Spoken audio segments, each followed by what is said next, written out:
Dans la métropole tourangelle, les habitants disposent déjà de nombreuses solutions pour leur déplacement du quotidien, qui associent plusieurs moyens de transport. Le développement du réseau de tramway est déjà fréquenté par 70 000 usagers quotidiens.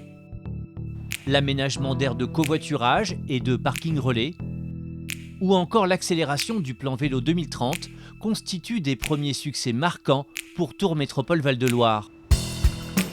Demain, cette ambition forte en faveur du développement des transports décarbonés pour une meilleure qualité de vie au sein de la métropole tourangelle va s'accélérer pour créer un véritable système de mobilité.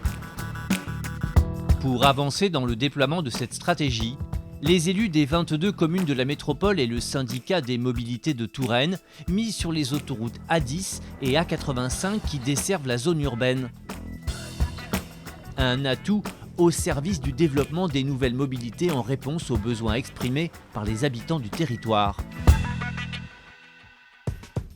Avec 80 000 véhicules qui circulent sur la 10 et 15 000 sur la 85, ces autoroutes constituent aujourd'hui les axes majeurs des déplacements.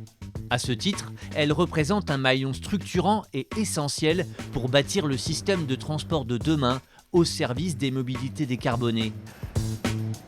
C'est la volonté de Tours Métropole Val-de-Loire et des équipes de Vinci Autoroutes, auxquelles s'associent les représentants de l'État, ainsi que tous les acteurs locaux du secteur des transports.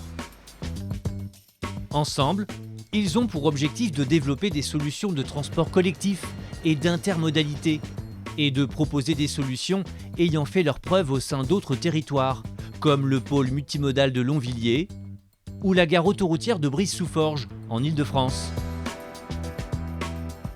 Ensemble, ils veulent construire un système de transport métropolitain permettant de réduire de manière importante l'empreinte environnementale des déplacements. Les discussions ont déjà commencé. Elles portent notamment sur l'aménagement de nouveaux sites de covoiturage, la création de pôles multimodaux, le développement de lignes de car express sur autoroute ou encore l'équipement du réseau routier en bornes de recharge électrique. Parmi ces projets, un est déjà à l'étude. Au niveau du quartier de Roche-Pinard et de sa zone d'activité en pleine expansion, la création d'un échangeur et d'un pôle multimodal améliorerait la connexion entre les mobilités sur l'A10 et la gare de Saint-Pierre-des-Corps.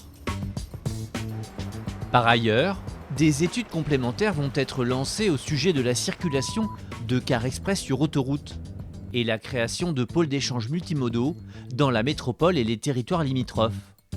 Ces pôles d'échange multimodaux pourraient notamment voir le jour sur l'A10 à Tours-Nord, Tours-Centre, Chambray-les-Tours, Montsorigny et également sur l'A85 à Vaigné et à Èvres-sur-Indre.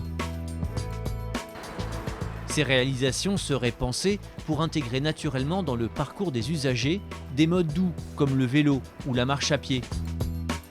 Ces projets intégreront une meilleure insertion environnementale de l'autoroute, indispensable pour réduire l'impact carbone des déplacements des habitants de la métropole. De nouveaux écrans végétalisés pourraient voir le jour en sommet de talus ou en bordure de bretelles. Ils viendraient compléter les écrans photovoltaïques récemment installés pour produire de l'énergie solaire grâce à l'autoroute.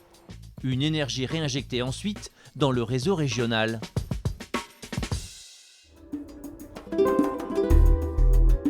Une révolution des transports est en marche dans la métropole tourangelle. Elle vise à construire un système de mobilité durable et partagée dont l'autoroute est l'une des artères principales et structurantes pour les déplacements au sein de la métropole. Avec cette convention, Tours Métropole Val-de-Loire et Vinci Autoroutes joueront un rôle moteur dans la transition écologique des transports.